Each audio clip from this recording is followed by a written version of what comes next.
अच्छा सर, एक चीज इसमें ये भी देखिए, लगभग सभी देखा और देश ये महसूस कर रहा है कि अपमान जबरदस्त ढंग से किया गया अमेरिका द्वारा, और हमने उसको सहा, हमने प्रतिकार नहीं किया। इसमें क्या एंगल अभी जो कहा गया, राहुल गांधी वाली जो बात कर, राहुल गांधी गए थे देखिए अमेरिका, कई बार यात्राएं प्रधानमंत्री जी ने की है अपने 10.5 पौने 11 बरस के दौर में, 2-3 ये तीसरा कार्यकाल है। वो लोगों को कभी उन्होंने नहीं झांका देखा जिसको राहुल गांधी जी कर कहते हैं। यहाँ हिंदुस्तान आने के बाद उसके घर भी गए थे वो। तो क्या ये कहीं ये भी इसके पीछे हो सकता है कि आपने खुद का अपमान करवाया, देश से छुपाया, देश का अपमान, देश महसूस कर रहा है अपमान हुआ, और उधर वो अमेरिका ने जिस तरीके से आंखें दिखा ली, उसने जो दादागिरी कर ली, दादागिरी करते ही है, और आप कहते हो दोस्त ने, तो क्या पीछे और ये भय क्यों है इतना? आप क्यों नहीं उस पर प्रतिकार कर पा रहे हो? क्या इसमें राहुल गांधी भी कहीं थे? प्रियंका गांधी ने कहा कि प्रधानमंत्री को जवाब देना चाहिए, 1.5 घंटे का भाषण उन्होंने दिया, एक लाइन नहीं बोली, ना महाकुंभ पे कभी बोलते, और जैसे वो मणिपुर का वो चुप्पी साध के बैठ गए थे, हर मुद्दे पे चुप्पी साध जाइए, जो इश्यूज आपको परेशान करते हैं, सब पर आपकी प्रतिक्रिया अजय सर। देखिए, मुझे लगता है कि यदि आप इस पूरे मुद्दे पे जैसा कि कह रहे थे रविंद्र, मैं उससे सहमत हूं। राहुल गांधी हिंदुस्तान में पहले लीडर थे जिन्होंने इसको लेके वीडियो बनाया, सारी बातें बताई, चुनाव प्रचार में भी बताई। उससे कोई हरियाणा की बात नहीं थी, वो उनके घर गए और सारी, उन्होंने ये संदेश दिया था कि देश में आज ये हालात हो गए हैं जी, देश के लोगों को इस पे सोचना था। जहां के बच्चे थे, जहां की ये हालात बता रहे हैं, ये सिर्फ वहीं के नहीं है। अंबाला से आप निकलो, और अंबाला से क्या, आप पूरी बेल्ट में निकलो, आप अमृतसर की बात करो, आप जलंधर की बात करो, आप लुधियाना जो इंडस्ट्रियल हब है इस रीजन में, आप ये सोचे वहां की भी बात कर लो, और उसके बाद बढ़ते चले आओ अंबाला से लेके कुरुक्षेत्र, करनाल और जाने कहां कहां तक। तो साहब, आपको यही मिलेगा कि लोग एक ही चीज में कि किसी तरीके से पहुंच जाए। मैं एक छोटा सा किस्सा बताता हूं। एक हमारे मित्र हैं, उनकी फैमिली को जाना था, वीजा में बहुत देर लग रही थी वो, तो हमने कहा आप देखिए, ये तो हमें, उन्होंने कहा कि अरे आपके पास चंडीगढ़ में बहुत सारे लोग हैं, तो किसी से करिए, बात करिए।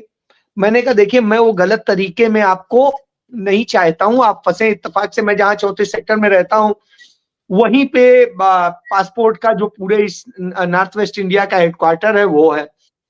तो तमाम सारे मित्रगण हैं और तमाम सारे लोग हैं, तो वहीं से चीजें तमाम होती हैं, तो वो फर्जी पासपोर्ट और सब बनते हैं।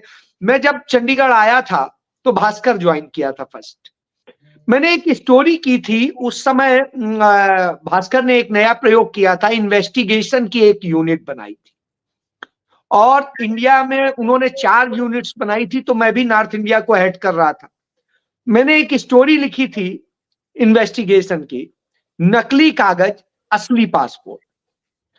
मैं धन्यवाद करता हूं मनमोहन सिंह की सरकार को, उस सरकार ने उस पे कॉग्निजेंस लिया और 37 एफआईआर दर्ज हुई सीबीआई चंडीगढ़ ब्रांच ने की, 37 एफआईआर।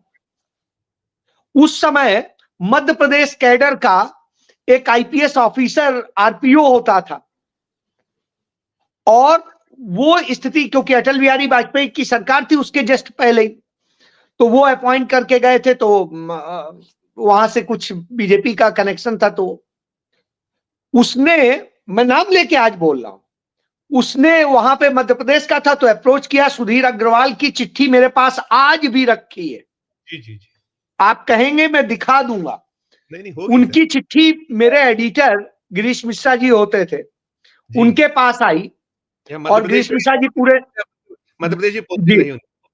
जी, गिरीश मिश्रा जी यहीं के बाद वो मध्य प्रदेश के एडिटर बन के गए थे, तो वो नॉर्थ वेस्ट इंडिया के जो है एडिटर होते थे उस समय। तो उन्होंने वो चिट्ठी मुझे मार्क करके दी कि इस पे स्पष्टीकरण दे। अब आप सोचिए कितना प्रभावशाली आईपीएस रहा होगा। बहरहाल, चूंकि मेरा तथ्यों पे था और ये था, और भगवान की कृपा से टाइमली आपके पचौरी साहब उस समय, हाँ, वो पीएमओ में स्टेट मिनिस्टर टू पीएमओ थे, तो उनके अंडर में सीबीआई आती थी, एफआईआर दर्ज की गई। और आप एक चीज समझिए, तमाम चीजें हुई, पहली बार चंडीगढ़ की हिस्ट्री में कोई आरपीओ या संभवतः मेरे अंदाज से पूरा तो नहीं कह सकता हूं, लेकिन जो मुझे जानकारी दी गई थी वो ये कि विदेश मंत्रालय की हिस्ट्री में पहली बार कोई आरपीओ रिपेट्रिएट किया गया। तो वो हुआ था, तो वो घटना है, मैंने इसलिए जिक्र किया। तो ये खेल यहां होते रहे। अब देख रहा हूं वो खेल उस तरह से तो नहीं, अब दूसरे तरह से हो रहे हैं। अब यहां से आपको लिया जाएगा, एजेंट तय करेगा, वो गुजरात भेजेगा, गुजरात से आपको अडानी के पोर्ट के जरिए आपको दूसरी कंट्री भेज दिया जाएगा, वहां से आपको धीरे धीरे एकोमोडेट किया जाएगा कि आप इस रास्ते से जाओ, आप उस रास्ते से जाओ, आप उस रास्ते से जाओ। तो अब ये खेल शुरू हो गया है।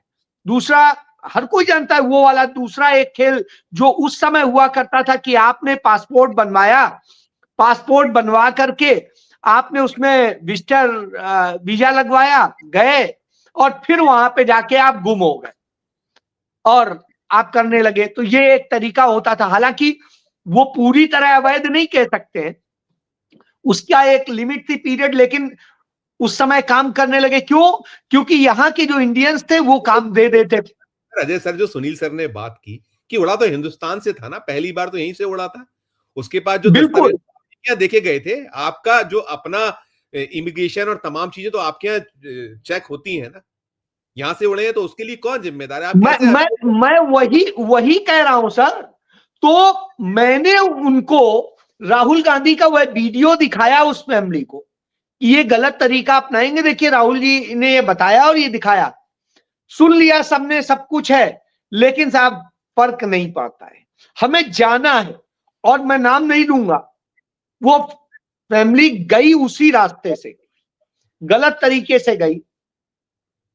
अब आप एक चीज सोचिए, कल के दिन कुछ हो जाए सारी चीज, तो कौन जवाब दे?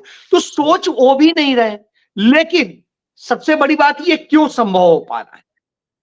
क्योंकि साहब के दोस्तों के पोर्ट है, साहब के दोस्तों के इंटरनेशनल एयरपोर्ट है, और वहां पर ये जो पूरा नेक्सस है जो करीब 40 से 50 लाख रुपया लेता है, और वो आपको करके तमाम जगह पे आपको कांटेक्ट देता जाता है, आप बढ़ते जाते हैं एक कंट्री से दूसरे, दूसरे से तीसरे, तीसरे से चौथे और चौथे से जंगल और दीवाने और सब फांदते हुए। तो वो सारी चीजें सबको पता है, इसलिए मैं नहीं कहूंगा।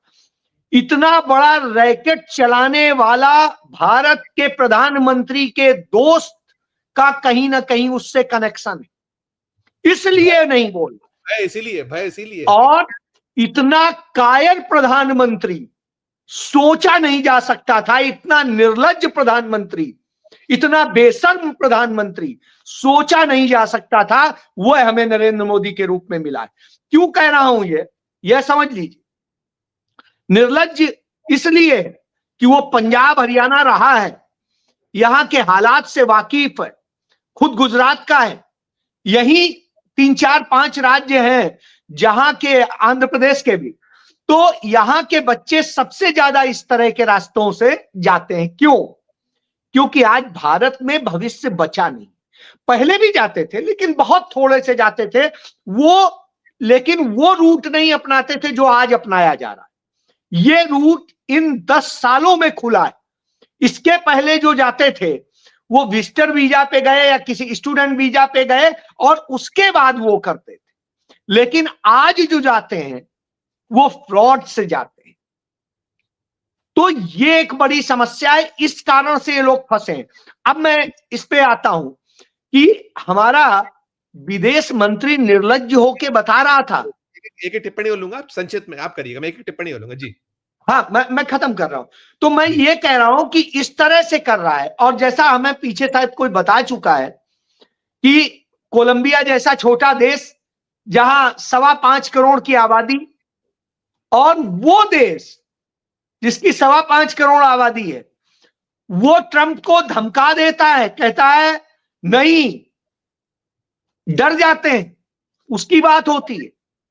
हमारे यहां वहां का ट्रंप एक बार बोलता है कि भारत हम पे टैरिफ बहुत ज्यादा लगा रहा है, हमारा प्रधानमंत्री पैंट गीली हो जाती।